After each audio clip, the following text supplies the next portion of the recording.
আজকে ছিল মাসিমণির ভাত কাপড়ের অনুষ্ঠান, সেটার জন্যই ও রেডি হচ্ছিল সুন্দর করে সেজেগুজে। এটা ছিল ওর ভাত কাপড়ের থালিটা, সুন্দর করে সেটাকেও রেডি করা হলো, বেশ সুন্দর লাগছিল। এরপর এখানে যে রিচুয়ালসগুলো থাকে সেইগুলোই স্টার্ট হবে। একটু হাস, ভাত কাপড়ে দায়িত্ব নিলাম। তুমি বলো, আমি তোমার সারা জীবনের সুখ দুঃখের সাথী হলাম।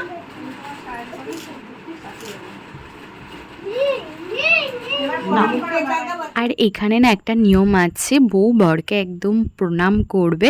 আর মিশোদা বলছে না না করতে হবে না, এসব পায়ে ধরতে হবে না, একদম পছন্দ না মিশোর। তারপরে একটু ছবি তোলার জন্য আর কি ও প্রণাম করেছিল। এরপরে বাড়ির বড়রা যারা ছিল তারা সবাই মিলে আশীর্বাদ করছিল ওকে। এরপরে যে নিয়মটা থাকে যে সবার পাতে ঘি ভাত দিতে হয়, সেটাই করছিল। আর আমি এদিকে ওর জন্য ভিডিও করে দিচ্ছিলাম সুন্দর সুন্দর।